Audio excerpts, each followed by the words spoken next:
요한계시록 8장 1절로 5절입니다.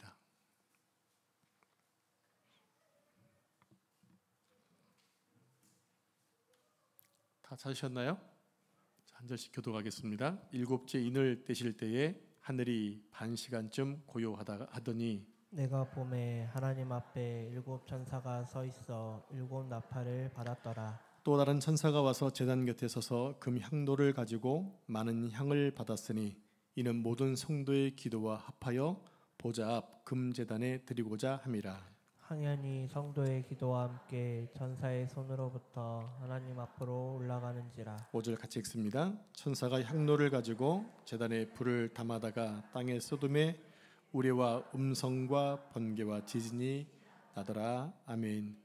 이 말씀은 살아계신 하나님의 말씀입니다. 아멘. 옆에 계신 분과 다시 한번 인사하겠습니다. 당신은 존귀한 하나님의 자녀이십니다. 네, 오늘은 일곱째 인을 떼는 장면에 대해서 공부하겠습니다. 우리 지난 시간에 배웠던 거 다시 한번 복습하겠습니다. 소아시아에 몇 개의 교회가 있었죠? 갑작스럽게 너무 멀리 갔죠? 7개 교회가 있죠? 자, 7개 교회는 소아시아에 있지만 지금은 다 파괴되고 없어요. 그것이 인류의 모든 교회를 대표했던 교회라고 말씀을 드렸고요. 그렇게 교회에게 보낸 편지를 지금 보내면서 본론으로 들어갔어요. 그래서 7째 인을 떼고 다음 주는 나팔을 볼 텐데 나팔 대접을 통해서 세계가 연속되어지는 그 재앙을 통해서 본론의 말씀을 보게 되고 마지막에 결론 말씀을 보게 될 텐데, 자, 지난 시간에 배웠던 첫 번째 말은 어떤 말이라고 그랬죠? 말 색깔이 흰 말, 적그리스도의 미혹을 말하고, 두 번째 말은 붉은 말, 무엇이었죠?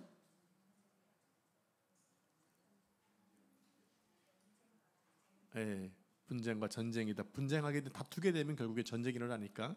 세 번째 말은 검은 말, 무엇을 상징한다고 그랬죠? 기근을 상징한다고 그랬어요. 어제 한 집사님 인사신방을 하고 식사를 하면서 그런 얘기가 있더라고요. 지금 강원도에 있는 고냉지 배추가 다 녹아가지고 지금 배추 한 포기에 2, 3만 원씩 한다라는 얘기 하더라고요. 그러면서 2050년이 되면 배추가 없을 거라는 그런 얘기를 하더라고요. 들려오는 얘기들이 뭐냐면 앞으로 종자 싸움이 될 것이다 라는 얘기가 있어요. 앞으로의 싸움은 종자 싸움이다. 즉 씨앗 전쟁이라는 얘기죠. 왜? 먹거리가 제일 중요하니까. 점점 현실적으로 피부에 와닿는 것 같지 않습니까? 물론 전에 에어컨 문명 혜택을 못 받는 나라에서는 이미 옛날부터 종말이 시작되고 마지막 때였지만, 이렇게 과학이 발전된 나라에서는 그래도 어렵고 힘들어도 버틸 수 있어요. 문명이 되고 또 물질이 있고 혜택을 받으니까 더 더워도 우리는 버틸 수 있어요. 그죠? 우리나라 같은 경우에는. 그렇지만 이것이 혜택이 없는 나라에서는 이미 그들은 지금 현재가 종말일 수 있다는 얘기예요. 자, 그 다음에 네 번째 말이 뭐였습니까? 어떤 말이요? 청황색 말, 무엇이라고 그랬죠? 앞에 세 개를 다 합쳐 종합적으로 사망과 죽음을 상징한다 얘기했습니다. 자, 다섯째 인을 뗐습니다. 어떤 일 현상이 생겼나요?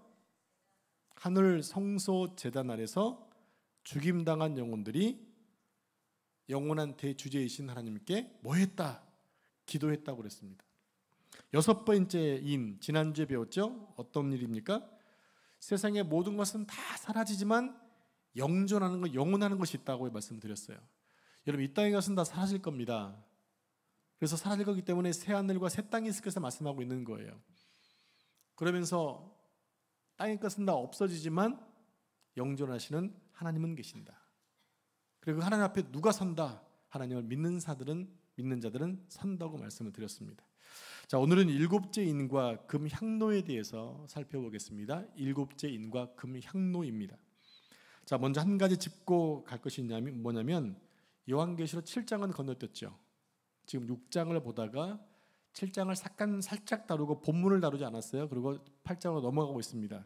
즉 요한계시록 7장은 6장과 8장 사이에서 내용을 보충하는 내용이기 때문에 그냥 건너뛰더라도 무관하다는 것입니다. 자, 8장 1절 말씀을 함께 읽겠습니다. 시작. 일곱째 인을 떼실 때에 하늘이 반 시간쯤 고요하더니. 네, 하늘이 반 시간쯤 고요했다라고 표현합니다. 일종의 문학적인 표현입니다. 성경에 보면 성경은 책이잖아요. 그 말을 들으면 조금 불편하시는 분들이 계실지 모르겠어요. 여러분, 성경은 책입니다. 책이기 때문에 거기에 문학적인 표현이 당연히 있을 수밖에 없고 거기에 과장법도 포함되어 있고 은유법도 있고 뭐 이렇단 말이에요. 왜? 책이기 때문에. 근데 그 책은 사람이 쓰기 썼지만 성령의 감동으로 쓴 책이기 때문에 우리는 그것을 경전이라고 부르는 거예요. 성경이라고 부르는 거죠. 하지만 우리가 기본적으로 생각할 것은 책이라는 사실을 잊지 마셔야 돼요. 그래서 문학적인 표현이라는 말을 전혀 들을 때 기분 나쁘지 않으셔야 한다는 얘기예요.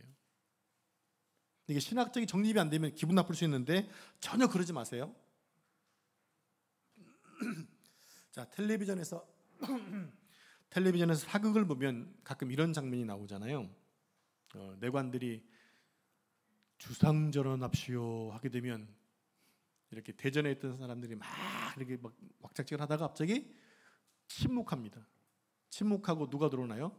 주상전 임금이 싹 들어와서 앉을 때까지 아무 말하지 않고 서 있죠.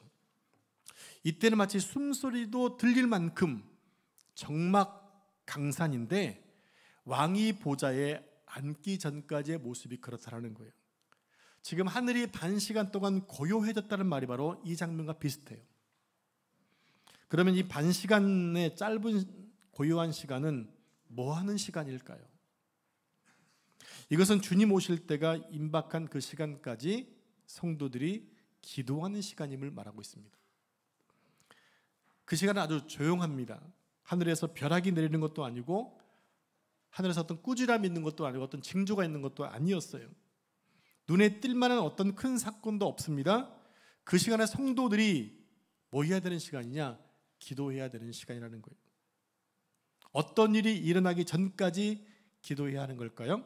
이제 여섯째 인이 개봉되었습니다. 그리고 일곱째 인을 떼자 먼저 하늘이 고요해졌다는 얘기입니다. 바야흐로 이제 하나님의 직접적인 임재와 함께 최종적이고 중요한 무엇이 선언되기 직전이라는 거예요. 그러니까 지금 큰 태풍이 오기 전에 아주 잔잔한 것처럼 지금 그런 분위기가 연출되고 있습니다. 그 고요가 물러가면 매우 중요한 하늘의 어떤 선언이 선포될 것이라는 겁니다. 우린 이미 알고 있어요. 그것이 뭔지. 도대체 어떤 일이 일어날까요? 답은 3절에 있습니다. 3절을 같이 합독하겠습니다. 시작. 또 다른 천사가 와서 제단 곁에 서서 금 향로를 가지고 많은 향을 받았으니 이는 모든 성도의 기도와 합하여 보좌 금 제단에 드리고자 함이라. 자, 일곱째 일을 떼니까 많은 향이, 여러분 향이 따로 있고 성도의 기도와 합해서 보좌 앞에 있는 금 제단에 드려지고 있는 그림이 지금 보여지고 있는 거예요. 다시 설명합니다. 일곱째를 떼니까 하늘이 고요한 시간에 많은 향이 성도들의 기도와 함께 합해서 하늘 보좌 앞에 있는 금 제단에 드려지고 있다는 얘기입니다. 자, 3절을 다시 보면 향연이 따로 있고 성도들의 기도가 따로 있다고 했습니다. 지금 두 개입니다. 하나가 아니고.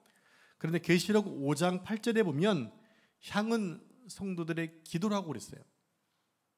향은 성도들의 기도, 그 기도가 제단에 드려진다고 얘기했거든요. 근데 향을 기도라고 했는데 본문에서는 향이 따로 있고 기도가 따로 있다고 기록하고 있는 거예요. 그러니까 여기서는 이렇게 말하고 저기서는 저렇게 말하면 모순된다라고 볼 것이 아니라 그렇게 말한 이유가 있겠지로 보여셔야 된다는 얘기예요. 이해가 되시나요? 자, 다시 설명합니다. 분명히 5장에서는 향은 기도라고 그랬는데 오늘 본문에서는 향이 따로 있고 기도가 따로 있다라고 하는 거예요. 그러면 저기서는 저렇게 말하고 여기서 말하면 모순된 애가 아니라 어떻게 봐야 된다? 그렇게 기록한 이유가 있을 거라는 사실을 기억해야 한다는 얘기예요. 자, 오늘 본문에 보면 향연은 성도의 기도와는 다른 것으로 표현되고 있어요. 즉 성도의 기도와 함께 하나님 앞으로 올라간다고 기록합니다. 그렇다면 향연은 무엇이며 기도는 무엇일까 하는 거죠. 먼저 향연입니다. 향연은 예수 그리스도의 희생 제물을 말합니다. 따라해 보겠습니다. 향은 예수 그리스도의 희생 제물이다. 근데 예수님의 희생 제물, 곧 우리 죄를 대속하기 위해서 십자가에서 죽으신 그 속죄 제물을 말하는 거예요. 예수님이 이 땅에 하나님의 아들로 오셨지만 요한복음에는 뭐라고 나와 있나요? 세례요한이 뭐라고 선포하죠? 이는 세상 죄를 지고 가는 하나님의 어린 양이다 그랬어요. 여러분, 어린 양은 뭐 하는 양입니까? 하나님께 제물로 드리는 양이에요. 즉 하나님의 어린 양이라는 얘기는 무엇입니까? 저 예수님이 하나님께 드려질 제물된다. 우리의 죄를 대속하는 속죄 제물이다. 이렇게 얘기하고 있다는 얘기죠.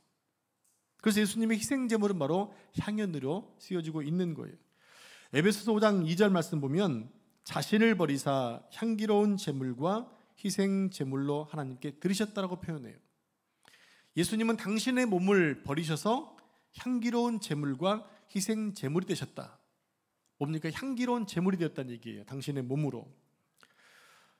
예수님은 우리의 죄를 담당하기 위해서 친히 양이나 소와 같은 제물이 되셨어요. 예수님이 단번에 드린 그 제사로 인해서 모든 제사가 폐해져 버렸잖아요. 더 이상 제사가 필요 없게 돼 버렸잖아요. 예수님이 십자가에서 돌아가시고 운명하실 때가 언제였다는 얘기입니까?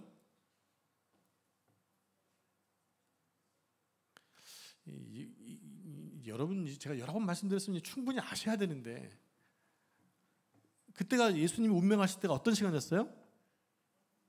양을 잡는 시간이었다고요. 이스라엘에서 유월절 양을 잡는 시간에 예수님이 운명하셨다니까요. 그러니까 예수님이 그냥 아무 때나 달려 돌아가신 것이 아니고 다 이유가 있이 달리신 거, 시간 맞춰가지고. 그래야 성경에 맞는 거 아닙니까? 그래서 예수님이 죽으신 그 시간에, 양이 죽는 시간에 운명하신 것은 뭐냐? 예수님이 유월절 어린 양이었다는 얘기예요. 그리고 구약의 그 많은 제사를, 많은 제물들을 소개하고 있는 것도 이유도 뭐냐면 앞으로 예수님이 완전한 제사를 드려야 되기 때문에 다 예견해놓은 예표였다고 하는 거예요. 물론 구약시대 사람들한테는 그것이 하나님께 나아가는 제사법이었지만 결국 예수님의 죽으심을 그리기 위해서 다 하나씩 있던 예표에 지나지 않았다는 거예요. 그래서 예수님이 십자가의 죽으심을 통해서 제사가 완전하게 완성되었고 이제 폐해지게 된 거예요. 더 이상 우리는 제물을 잡지 않아요. 왜? 예수님이 끝내셨기 때문에. 그 흔적이 무엇입니까?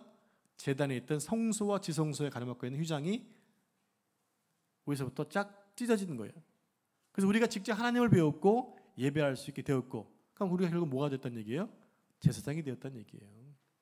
이제 성경이 좀 깨어지십니까? 잊지 마세요. 그래서 예수님은 당신이 친히 양이나 소와 같은 제물이 되셨고요, 속죄 제물이 되시는 거예요. 그래서 예수님이 하나님이 받으실 만한 향기로운 제물이 되시는 것입니다. 제 향이 되시는 거예요. 그러면 향연이 성도의 기도와 합해서 보좌 앞으로 올려진 것은 성도들의 기도가 예수님의 속죄 제물 되신 공로 때문에 올라간다는 거죠. 즉 우리의 기도가 그냥 가는 것이 아니라 예수님이 속죄 제물 되셔서 돌아가셨기 때문에 그 영향에 이어서 우리의 기도가 올려져 간다고 하는 거예요. 그러니까 불신자들은 기도할 수가 없는 거예요. 왜요? 예수님과 상관없기 때문에. 그러면 예수님과 상관 있는 사람들이 기도하는 것이라고 한다면 여러분 기도를 해야 돼요? 안 해야 돼요? 너무 중요하잖아요. 너무 중요한 능력을 주신 거잖아요. 그 기도 시간 여러분들 계속해서 가지셔야 됩니다. 아, 기도하기 피곤해. 아, 시간이 없어. 아, 기도할 줄 몰라. 여러분 핑계 대시면 여러분 손해세요. 내가 주님께 기도할 수 있는 것은요, 예수님이 십자가 속죄 제물이 되셨기 때문에 가능해졌다고 하는 거예요. 우리는 일반 우상을 믿는 사람들처럼 이방 신앙에 드리는 그런 기도하는 사람들이 아니잖아요. 우리는 예수님의 이름을 힘입어서 드리는 기도를 하고 있잖아요. 이게 얼마나 중요한 기도인데요. 그럼 우리가 기도할 때 우리 입술을 움직이는 것보다 주님의 속죄의 공로가 더욱 중요한 것입니다. 그러니만큼 기도하는 자는 시종일관 주님이 나를 위해 대신 죽으셨다는 사실을 늘 기억하면서 기도를 해야 하는 거죠. 그것도 내 정욕적인 기도가 아니라 주님의 뜻에 맞는 기도를 할 수 있도록 성령께 구하셔야 되는 거예요. 주님, 제가 드리는 기도가 내 욕심에 대한 기도가 아니라 성령께서 원하시는 감동 주시는 기도를 할 수 있도록 여러분 열리셔야 한다는 얘기예요. 그래야 그 기도가 아버지 앞에 귀하게 드려지는 것이고 그것이 제단에 향로에 쌓여지는 것이고 담겨지는 것이고 나중에 그것이 임하게 되어진다는 얘기입니다.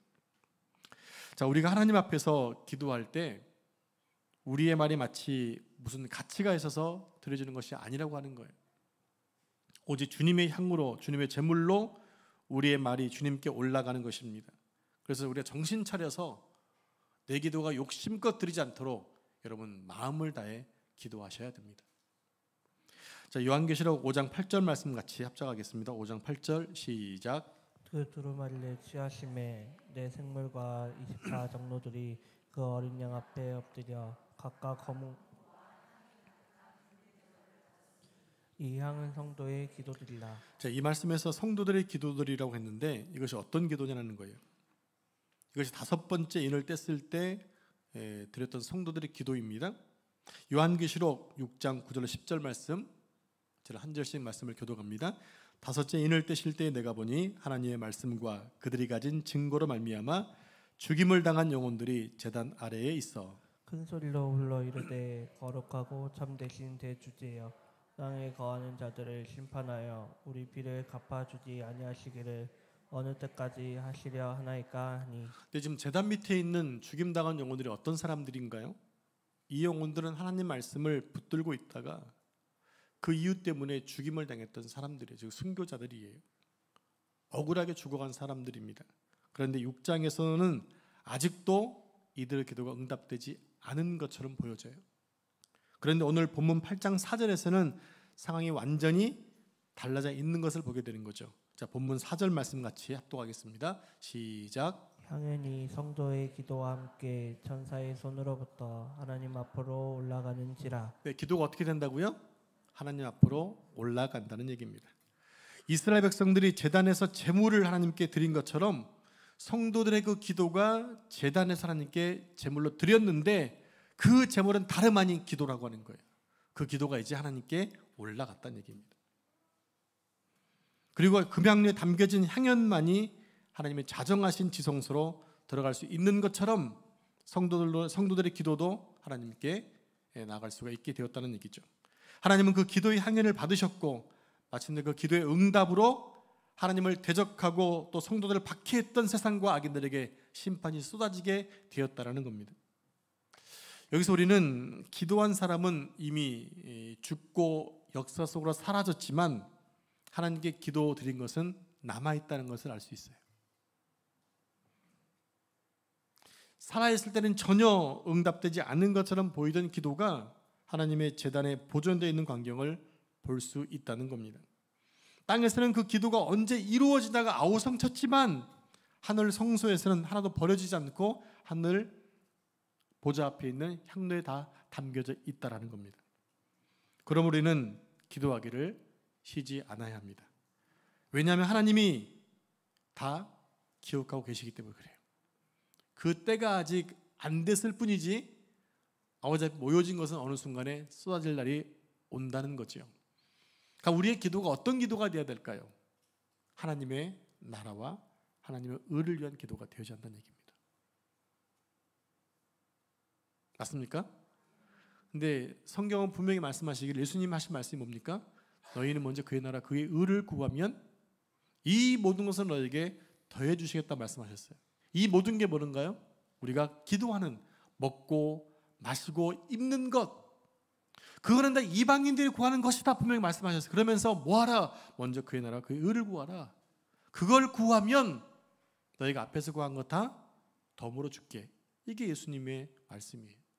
근데 우리의 기도는 어떻습니까? 항상 먹고 마시고 입는 게 주된 목표가 아닌가요? 근데 우리 기도가 좀 더 성숙되었으면 좋겠습니다. 여러분, 이 기도 응답받는 것 뻔하잖아요. 쉽잖아요, 너무나. 하나님의 나라 의를 구하면 주시는 것을 우리가 반대로 구하기 때문에 서로 안 되는 거 아닐까요? 여러분, 포인트를 쌓기 위해서 물건 사는 건 아니시죠? 물건을 사다 보면 포인트가 쌓여지는 거죠? 겨우 0.2%, 0.5% 쌓여지는 포인트 바라보고 몇백만 원 사는 거 아니잖아요. 몇백만 원 사니까 붙어지는 거죠. 여러분, 거꾸로 사시지 마시라는 얘기예요. 그렇게 열심히 사다 보면 나중에 보너스가 붙어서 쓸만하게 되는 거지, 그걸 어느 순간에 그걸 기다리겠습니까? 하나님이 원하시는 것은 먼저 뭐냐? 아버지의 나라 의예요.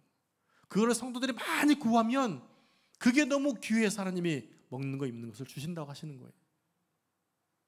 분명히 말씀하면 그 모든 것들은 이방인들이 구하는 것이다. 여러분은 이방인들이 아니세요. 여러분 하나님의 자녀이세요. 하나님의 자녀답게 구하시기 바랍니다. 자, 본문 5절 말씀 같이 합독하겠습니다. 시작. 불 담아다가 땅에 쏟음에 우리와 음성과 번개와 지진이 나더라. 네, 드디어 응답의 순간이 온 것 같습니다. 그동안 피 맺힌 성도들의 눈물과 원한의 기도가 드디어 땅에 쏟아지게 됩니다. 그러자 동시에 네 가지 자연현상이 생겨나고 있죠. 이 표현들은 구약 성경에 자주 등장하고 있는 거예요. 뭡니까? 우레와 음성과 번개와 지진입니다. 다 자연적인 현상입니다. 자, 성경의 예를 하나 보겠습니다. 엘리야 선지자가 호렙산에 있는 한 굴에 숨어 있었을 때에 성령의 하나님 임재를 경험하고 싶었어요. 그때 바람이 막 지나갑니다. 그 다음에 지진이 일어납니다. 그런 가운데서 하나님은 안 계셨어요. 근데 세미한 음성이 들리면서 말씀하시잖아요. 세미한 음성. 즉 이런 현상들은요, 하나님께서 임재하실 때 나타나는 자연적인 현상입니다. 자연적이라는 것이 스스로가 아니라 자연적인 현상이라는 거예요. 자연.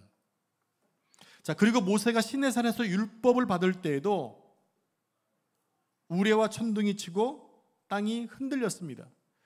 지금 밑에서, 시내산 밑에서 모세를 바라보고 있던 백성들이 두려워 떨 만큼 지진이 일어나고 난리가 났습니다.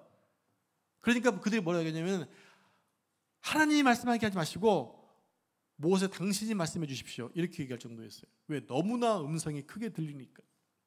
그게 다 하나님의 자연적인 현상이라는 얘기입니다. 이런 현상들을 통해서 말하고자 하는 것이 무슨 뜻일까요? 왜 하나님은 이런 자연적인 현상을 통해서 말씀하시는 것일까요? 이제 본격적으로 하나님 임재가 가까웠다는 얘기입니다. 주상전환 합시오 하기 전까지는 대전이 시끄러웠지만 왕이 임한다니까 대신들이 조용히 있었던 것처럼 지금의 많은 하나님의 자연적 현상이 일어나고 있는 것은 무엇이냐? 앞으로 하나님의 말씀이 임할 거라고 하는, 주님의 능력이 임할 거라고 하는 전초 과정이라는 얘기입니다. 본격적으로 하나님 임재하시고 활동하신다는 거예요. 자, 이 모든 것을 종합해 보겠습니다. 하나님이 역사를 마감하기 위해서 만왕의 왕이신 예수 그리스도를 심판주로 보내실 것입니다. 그날은 모든 것이 결론되어질 것이고 본격적으로 주의 나라가 이루어질 것이고 또 하나님의 나라가 완전하게 회복될 것입니다. 그 날을 지금 우리가 기다리고 있는 것입니다. 그 날은 정확하게 언제인지 모르지만 그 날은 분명히 있다는 것입니다. 그동안 어렵고 희미했던 모든 것들이 명백하게 드러날 날이 곧 다가오고 있다는 거예요. 여러분, TV를 보면 우리나라 축구 선수들이, 국가대표 선수들이 만들어낸 극적인 승부를 가끔씩 틀어주는 경우들이 있어요. 특별히 2002년도 한일 월드컵에서 이탈리아를 이기고 스페인을 이겼던 장면을 자주 틀어줍니다. 그러면 또 집중해서 봅니다. 저는 축구를 좋아했기 때문에. 그때가 되면, 이제 월드컵 때가 되면 또 어김없이 해줘요. 너무 많이 읽어먹는 것 같아요. 근데 저처럼 재밌게 보는 사람이 있으니까 계속 반응해 주겠죠. 특별히 이탈리아 16강전에서 2대1로 역전하고 스페인과의 경기에서도 승부차기 장면으로 이기게 되고 내리에 박혀 있습니다. 여러분 다 그림 그려지시죠? 네. 지나간 경기지만 볼 때마다 재밌고 그때 응원했던 그 추억이 막 살아납니다. 그러나 2022년 6월 달 당시 그 경기를 지켜볼 때에 흥분되고 또 초조하고 불안해하면서 다른 것은 아무것도 하지 못하고 오직 텔레비전에 그냥 시선 못 받고 있었던 때가 있었잖아요. 그때 그 경기를 지켜봤어요. 근데 지금 그 경기를 다시 볼 때는 여유 있게 다른 것을 하면서 봅니다. 왜 그럴까요? 이미 결과를 알고 있기 때문에 그래요. 아 저거? 저 때전 저거 안 들어가. 노마크 저거 안 들어가 저거. 이미 알고 있어. 근데 나중에 한국이 이겨. 그래서 알고 있으니까 그냥 다 생각하면서 장난하면서 다 보고 있는 거예요. 요한계시록이 바로 이렇다는 얘기예요. 요한계시록 말씀이 이 일은 장차 일어날 수도 있고 안 일어날 수도 있는 것이 아니라 반드시 일어날 일이라는 거예요. 하나님은 빛이 있으라라고 말씀하시면 빛이 반드시 있게 만드시는 분이세요. 하나님이 마지막 때가 있다고 하셨으면 마지막 때는 지금 다가오고 있는 거예요. 마지막 때의 모습은 비록 묵시문학 형태로 말씀하고 계시지만 이런 그림들을 보여주신 이유는 뭐냐면 반드시 그날이 온다라고 하는 거예요. 그러니까 그것을 보면서 너희를 하여금 뭐 하는 얘기입니까? 각성하라는 얘기예요. 비슷한 그림들이 지금 보여지고 있잖아요. 아까 초반에 말씀드렸어요. 배추 한 단이 아니라 하나가 2만 원? 올해 김장, 김치 어떻게 할지 참 걱정됩니다. 싸먹는 게 싸긴 싼데 여러분 지금 이런 시대가 되고 있다는 얘기예요. 왜? 성경에서 기근 말씀했잖아요. 이것뿐만이 아니잖아요. 기근의 현상들이. 자, 그런 그림들을 지금 보면서 뭐 하라는 얘기인가? 아, 마지막 때가 점점 다가오고 있구나. 그래, 깨어서 정신 차려야 되겠구나. 이런 각성을 시킨다고 하는 거죠. 그리고 이런 시청각 교육을 통해서 그때 이런 일이 일어나더라도 우리에게 주시는 교훈이 있어요. 두려워하지 마. 내가 너희를 지킬 거야. 내가 너희를 보호할 거거든. 이런 일이 있을 거지만 너희는 두려워할 필요가 없어 라고 보여주시는 얘기입니다. 여러분, 마지막 날은 우리에게 두려운 날이 아니에요. 그날 어떤 날이에요? 주님 만나는 날이에요. 주님의 영광스러운 재림을 눈으로 확인하는 날이라고요. 여러분, 그게 안 기다려지십니까? 안 기다려지시는구나. 네, 그럼 뭐 여러분 나름입니다. 뭐 저는 기다려지니까. 제 목회하는 10년 남았는데 목회하는 동안에 임했으면 좋겠지만 안 그렇다 하더라도 상관없습니다. 그날은 올 것이기 때문에 여러분 그날을 기다리는 사람의 삶과 막연하게 기다리는 사람과의 삶은 다를 수밖에 없어요. 지금 우리에게 교훈은 이런 교훈인 거예요. 그날을 기다리고 있는 사람의 모습과 믿지 못하고 사는 사람의 삶의 결과는 너무 다르다고 하는 거예요. 여러분들은 어떠신가요? 그날을 정말 사모하고 계시긴 하시는 건가요? 정말이신가요? 두려워하지 마라. 끝까지 인내해라. 조금만 참아라. 지금은 상징적으로 보여주지만 이것이 현실의 승리가 될 날이 올 것이다 라고 우리에게 지금 교훈해주고 있다는 얘기입니다. 여러분, 세계 각처에서 이런 일들이 심심찮게 일어나고 있잖아요. 무엇을 말하는 것입니까? 지금 우리가 종말의 시대를 살고 있다는 겁니다. 그러니 전혀 이상할 게 없고 두려워할 게 없는 겁니다. 왜냐하면 성경이 이미 그것을 보여주셨기 때문에 그런 거예요. 그럼 우리는 이 종말의 때를 살면서 언제 주님이 오시든지 간에 마지막 인을 뗐을 때 반석마다 고요했던 것처럼 그 시간에 성도가 기도했던 것처럼 지금 우리가 이 마지막 때를 바라보면 뭐 해야 된다? 기도해야 한다는 거예요. 그 어느 때보다 더 많이 기도해야 한다는 얘기예요. 그러면 속죄제물 대신 예수 그리스도의 그 향연이 우리 기도와 함께 더불어 하나님 앞에 올라갈 것이기 때문에 여러분 기도만이 종말의 때를 살아가는 성도의 가장 중요한 무기가 된다는 사실을 잊지 마시기 바랍니다. 여러분 우리나라의 근대사를 한번 살펴보십시오. 우리나라가 세계 10위에 들 수 있는 조건과 환경과 여건이 됩니까? 솔직히? 그래서 한강의 기절에 얘기하고 있는 거예요. 한국의 인원수, 작은 땅덩어리, 가지고 있는 자본, 또 자연적인 자본들이 너무 없는데도 불구하고 세계 10위에 있는 것은요, 뭔가 특별한 게 있는 거예요. 특별한 게. 그게 뭐 정치인들이 잘해서, 경제인들이 잘했기 때문에 아니에요. 최소한 믿는 사람이라면요, 나라와 민족을 위해 철야기도 하면서 산기도 하셨던 신앙의 선조들이 계셨기 때문에 지금 우리가 누리겠다 저는 생각하는 거예요. 근데 점점 어떤 암울한 일이 생기고 있습니까? 기도원이 문을 닫고 있어요. 가는 곳마다 기도원이 지금 부도를 맞고 있어요.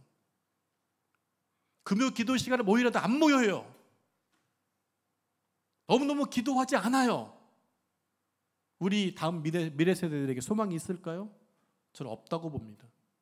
왜? 우리 세대가 기도하지 않으니까. 지금껏 우리는 우리 부모님들이 뿌려놓은 결과를 열매를 따먹었다고요. 그럼 이제 우리가 심어야 되지 않을까요? 누구를 위해서? 우리 후손들을 위해서. 그게 다음 세대를 사랑하는 거예요. 기도하는 게. 엘리야 때도 너무나 힘든 시간이었지만 그래도 기독교가 계속해서 하나님 나라가 왕성하게 갔던 것은 무릎 꿇지 않았던 7천 명의 사람이 있었기 때문이라고 말씀하고 있거든요. 엘리야는 자기밖에 없는 줄 알았는데 7천 명이 있더라는 거예요. 그게 힘이 됐겠죠. 지금 작금의 기독교를 폄하했던 사람들이 공경에 처하고 있어요. 여러 번 말씀드리고 있습니다. 기독교가 뭐 보수, 기독교 탈레반 얘기했던 사람이 목사님들 앞에서 회개했어요. 제가 새벽에 말씀드렸는데 9월 21일 날 고양시에 있는 한 교회에서 모여서 회개했어요. 김성애 씨가 잘못했습니다. 그것 때문에 한국 교회가 지금 똘똘 뭉치고 있어요. 고신 측, 침례신학 측, 대신 측, 그새끼 합동 측, 오늘 통합했는데 통합 측 할 거 없이다 모든 총회가 지금 10월 27일 날 연합예배 다 가겠다고 지금 이제 결의했어요. 물론 교회가 결의해도 가는 사람이 있고 안 가는 사람이 있겠지만 결의했다는 얘기는 뭡니까? 이렇게 한 적이 한 번도 없었거든요. 근데 지금 한국 교회가 뭉치고 있어요. 이제 마지막이다. 마지막 골든 타임이다라고 느끼고 있는 거예요. 제가 보니까 이것도 감사하더라고요. 괜히 불을 질러줬어요. 안 움직이니까 불을 질러준 거예요. 그러니까 이게 우리 보고 텔레반이래? 이게 지금 이게 뭐 하는 짓거리 하면서 이 기독교가 막 그냥 똘똘 뭉치고 있는 거예요. 10월 27일 날 우리 교회도 어떻게 해야 될지 계속 기도 중에 있습니다. 여러분 기도해 주셔야 됩니다. 분명히 사단이 가만히 있을까요? 분명히 방해 공작을 할 거예요. 근데 이번에 안 모이면 한국 교회는 더 소망이 없어요. 마지막 골든 타임이에요. 여러분 오늘 중심이 바로 뭡니까? 고요한 시간에 성도가 기도했던 것처럼 우리가 이것을 알고 기도하지 않는다면 더 소망이 없다는 얘기예요. 우리가 그것을 해내지 않으면 우리의 저 사랑스러운 서진이, 주원이, 하속이 할 거 없이다. 어떤 세대를 만드냐? 상상할 수 없는 세계를 경험하게 된다고요. 영국의 4세 유치원 아이 교재한테 성전환하라고 이렇게 교재가 나와 있어요. 네 원하는 대로 성전환해도 된다니까 4살 때 이렇게 가르치고 있다고요. 그러니까 영국에 있는 많은 나라들이 우리는 너무나 작은 그 소식에 그냥 무의미하게 있다가 막상 허락하고 나니까 이렇게 힘들게 보내고 있다. 영국의 목회자들이 마음과 중심 있는 사람들이 정말 그 나라에서 복음을 못 전하니까 나가고 싶은데 갈 데가 없다는 거예요. 신앙을 다 접고 있어요.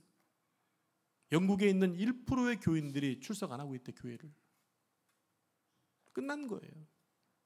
이제 한국교회 마지막 때이기 때문에 이때 우리가 함께 기도하고 내가 못 간다더니 여러분 기도하고 유튜브를 통해서 계속 봐줄 때 그게 바로 기도하는 현장이라는 것입니다. 여러분 기도는 뭡니까? 내 결단을 얘기하는 거예요. 내가 그렇게 살겠습니다 결단이거든요. 지금 이 마지막 세대를 살고 있는 가운데 현상이잖아요. 동성연애 다 현상이잖아요. 그것을 지켜보고 있으면서 우리 뭘 느껴야 됩니까? 아, 정말 마지막 때가 얼마 남지 않았구나 느끼고 우리가 해야 될 것 가장 강력한 무기 기도하기에 힘써야 한다는 거예요. 여러분 기도로 여러분 가정을 지켜내시고 여러분 기도로 교회를 지켜내시고 나라를 지켜주셔야 돼요. 이 소중한 때 여러분 기도하시기 바랍니다. 종말의 때에 하나님 말씀 부여잡고 잘 견디시기 바랍니다. 끝은 반드시 올 것이기 때문입니다. 기도하겠습니다.